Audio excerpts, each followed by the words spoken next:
3월 31일 아침 저희들에게 주시는 하나님 말씀은 창세기 31장 43절에서 55절까지 말씀입니다. 말씀을 함께 봉독하겠습니다.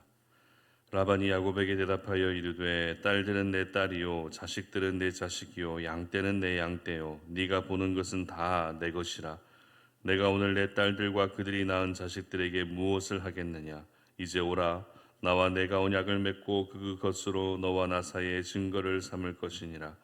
이에 야곱이 돌을 가져다가 기둥으로 세우고 또 그 형제들에게 돌을 모으라 하니 그들이 돌을 가져다가 무더기를 이루매 무리가 거기 무더기 곁에서 먹고 라반은 그것을 여갈사하두다라 불렀고 야곱은 그것을 갈레시라 불렀으니 라반의 말에 오늘 이 무더기가 너와 나 사이의 증거가 된다 하였으므로 그 이름을 갈레시라 불렀으며 또 미스바라 하였으니 이는 그의 말에 우리가 서로 떠나 있을 때 여호와께서 나와 너 사이를 살피시옵소서 함이라. 만일 네가 내 딸을 박대하거나 내 딸들 외에 다른 아내들을 맞이하면 우리와 함께할 사람은 없어도 보라 하나님이 너와 너 사이에 증인이 되시느니라 함이었더라. 라반이 또 야곱에게 이르되 내가 나와 너 사이에 둔 이 무더기를 보라. 또 이 기둥을 보라. 이 무더기가 증거가 되고 이 기둥이 증거가 되나니 내가 이 무더기를 넘어 내게서 가서 해하지 않을 것이요 네가 이 무더기 이 기둥을 넘어 내게로 와서 해하지 아니할 것이라.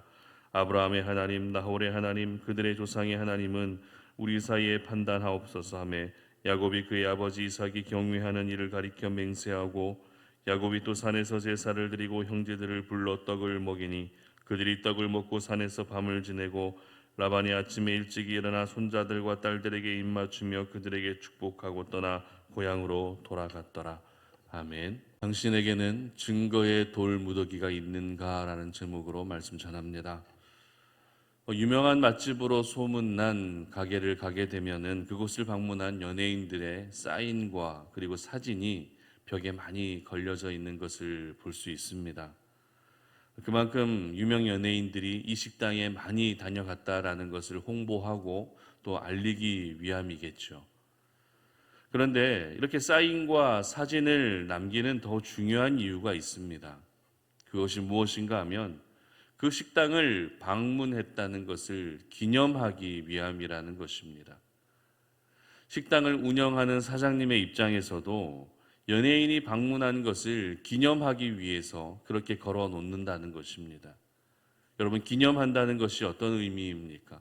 기억한다는 것이죠. 그래서 걸려져 있는 그 사진과 사인을 보면서 어떤 연예인들이 이때 다녀갔구나라고 다시 한번 기억하게 된다는 것입니다. 성경을 보게 되면 이렇게 기념하고 기억하기 위해 증거로 삼는 일들이 자주 등장하는 것을 볼 수 있습니다. 요즘같이 모든 것이 발달한 사회에서는 종이 한 장에 그냥 이름만, 사인만 적어도 기념이 되고 아니면 사진을 찍어도 기념이 될 수 있습니다. 그러나 고대 사회에서는 가장 흔하게 기념의 수단으로 삼았던 것이 있었는데요. 바로 그것은 돌이었습니다. 그래서 요단강을 건널 때에도 12돌을 세우면서 기념을 했고 또 기념비를 세웠던 것이죠. 그리고 이후에 블레셋과의 전쟁에서 하나님의 도우심을 기념하기 위해 사무엘이 미스바와 센 사이에 세운 에베네셀 기념비라고 하는 것도 저희들은 잘 알고 있습니다. 그런데 오늘 본문에서도 역시 야곱과 라반 사이에 언약의 증거로 삼았던 것이 있습니다. 그것은 바로 돌무더기였습니다. 45절 한번 보겠습니다. 이에 야곱이 돌을 가져다가 기둥으로 세우고 이렇게 기록하죠. 그리고 46절입니다. 또 그 형제들에게 돌을 모으라 하니 그들이 돌을 가져다가 무더기를 이루매 무리가 거기 무더기 곁에서 먹고 이렇게 기록합니다. 이처럼 야곱과 라반은 돌 무더기를 쌓으면서 서로 간에 언약을 맺게 되는데요. 그런데 이 돌 무더기는 야곱과 라반 두 사람이 세운 것이지만 하나님이 바로 증인이 되어 주셨습니다. 그리고 하나님 앞에 맹세했다는 점에서 이 돌무더기가 갖고 있는 의미는 굉장히 중요하다는 것입니다. 그렇다면 이 증거의 돌무더기를 통해서 서로 간에 언약을 맺었던 부분은 어떤 부분이었을까요? 두 가지가 있었는데요. 먼저 첫 번째 언약의 내용은 50절 보시기 바랍니다. 만일 네가 내 딸을 박대하거나 내 딸들 외에 다른 아내들을 맞이하면 우리와 함께할 사람은 없어도 보라, 하나님이 나와 너 사이에 증인이 되시느니라 함이었더라. 아멘. 무슨 말입니까? 바로 가정에서의 역할을 충실하게 하라는 것입니다. 남편으로서의 역할, 아버지로서의 역할, 그 모든 역할들을 도의에 어긋나지 않게 가정을 평화롭게 만들어 가라는 것이 바로 첫 번째 야곱과 라반 사이에 세운 언약의 내용이었습니다. 그리고 이어지는 두 번째 언약의 내용은 본문 52절 보시기 바랍니다.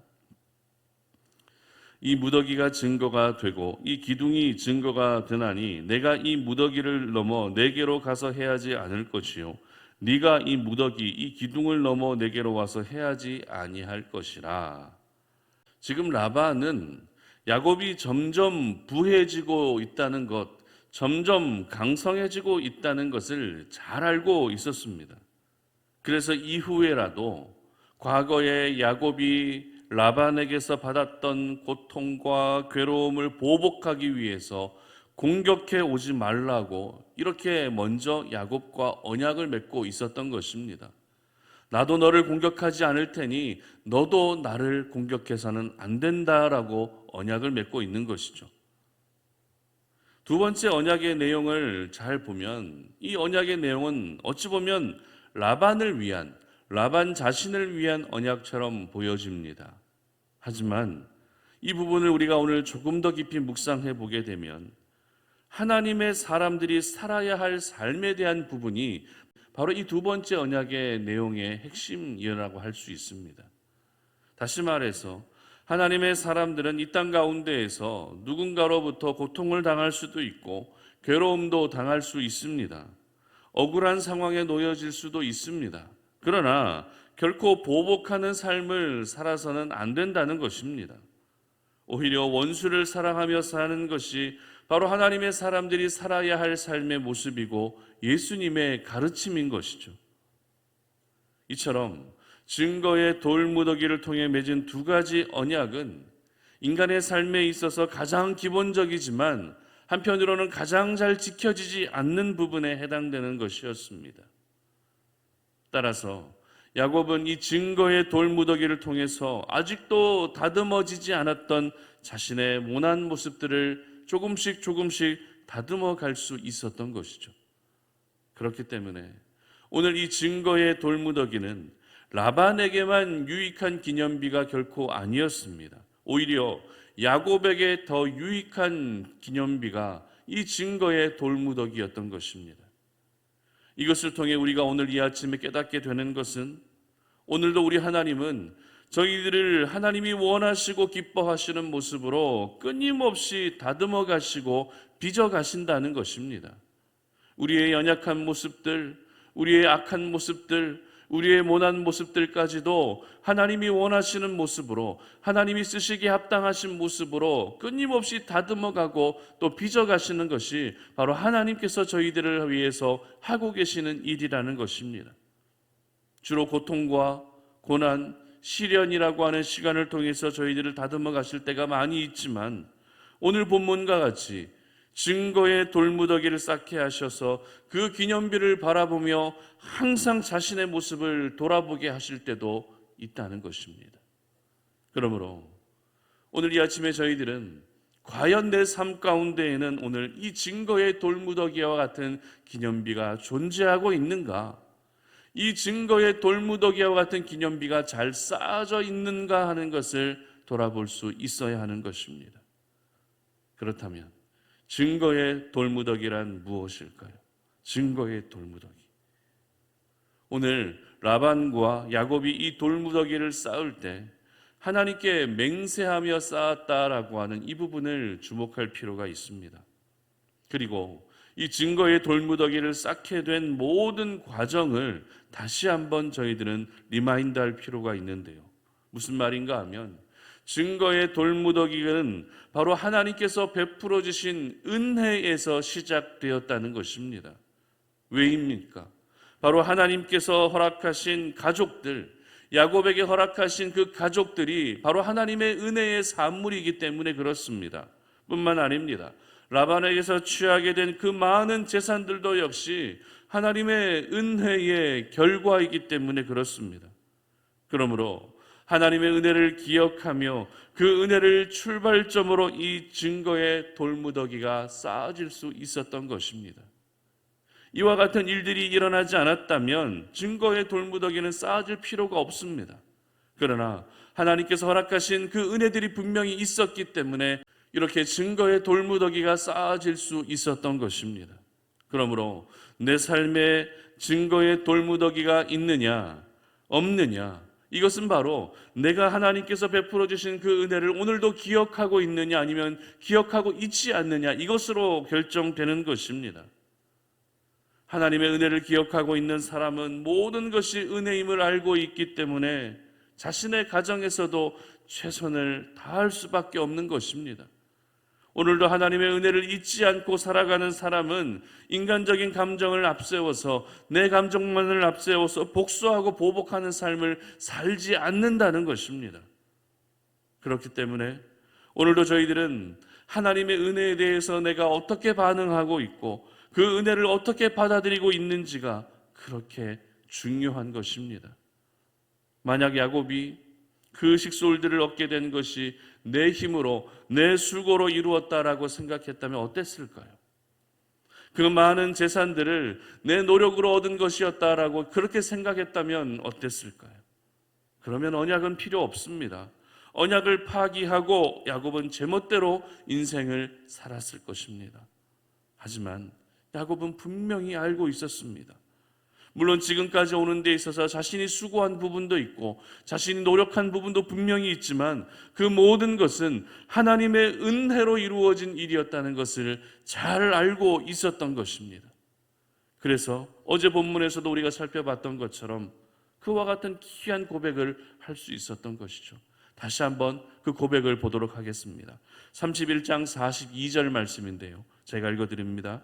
우리 아버지의 하나님, 아브라함의 하나님, 곧 이삭이 경외하는 이가 나와 함께 계시지 아니하셨더라면 외삼촌께서 이제 나를 빈손으로 돌려보내셨으리이다마는 하나님이 내 고난과 내 손의 수고를 보시고 어젯밤에 외삼촌을 책망하셨나이다. 아멘. 그렇습니다. 하나님이 나와 함께 하시지 않으셨다면 이 모든 일은 이루어질 수 없었을 것이라는 말이죠. 그리고 내가 겪은 고난과 수고를 하나님이 보셨기 때문에 이 모든 일이 이루어질 수 있었다라고 그렇게 고백하고 있는 것입니다. 여러분, 내 삶의 증거의 돌무더기는 다른 것이 아닙니다. 바로 하나님께서 베풀어 주신 그 은혜 그 자체가 바로 증거의 돌무더기인 것입니다. 시간이 지나도 절대 퇴색될 수 없고 시간이 지나도 절대 변질될 수도 없는 그 하나님의 은혜가 우리 가슴 속에, 우리의 기억 속에 분명하게 남아져 있고 새겨져 있다면 증거의 돌무더기는 잘 쌓아져 있는 것입니다. 그러나 내가 은혜 받은 것은 알고 있지만 그 은혜를 살아가면서 점점 잊어가고 있다면 여러분의 증거의 돌무더기는 지금 무너져 내리고 있는 것입니다. 그러므로 하나님의 은혜를 다시 한번 기억하고 감사할 수 있는 저와 여러분이 되었으면 좋겠습니다. 하나님께서 저희들에게 베풀어 주셨던 그 은혜를 우리의 기억 속에, 우리의 가슴 속에 분명히 새기며 오늘 이 하루를 살아갔으면 좋겠습니다. 그래서 그 은혜를 기억하시면서 하나님께서 여러분들에게 허락해 주신 가정에 먼저 충실하시고 그리고 세상 속에서도 구별된 하나님의 사람으로 살아가시기를 바랍니다. 내 감정을 앞세워서 나에게 어떤 피해를 준 사람에게 복수하고 보복하는 그런 삶이 아니라 그런 사람들마저도 하나님의 마음으로 너그럽게 품고 그들을 위해 기도해 줄 수 있는 넉넉한 하나님의 마음을 가진 그런 사람으로 살아가시기를 바랍니다. 그래서 여러분만의 증거의 돌무더기가 결코 무너지거나 흐트러지는 일이 없으시기를 주님의 이름으로 축복합니다. 함께 기도하겠습니다. 하나님 아버지 감사합니다. 오늘 이 아침에 우리가 주의 말씀을 묵상하면서 내 삶 가운데 과연 증거의 돌무더기가 잘 쌓아져 있는지 우리의 모습을 돌아봅니다. 하나님께서 베풀어 주셨던 여러 가지 은혜가 있는데 그 은혜를 우리가 오늘도 분명히 기억할 수 있게 하여 주시옵소서. 그 은혜를 잊어버리는 자가 되지 않게 하시고 그 은혜를 기억하며 오늘을 살아가게 하셔서 그래서 내 인생의 증거의 돌무더기가 결코 무너져 내리는 일들이 생기지 아니하도록 하나님 도와 주시옵소서. 감사드리며 예수님의 이름으로 기도드립니다. 아멘.